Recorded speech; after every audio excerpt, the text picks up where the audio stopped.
click this three dot icon, go to settings,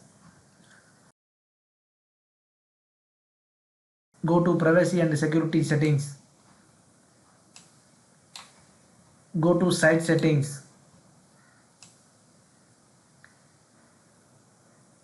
then go to additional condition content settings,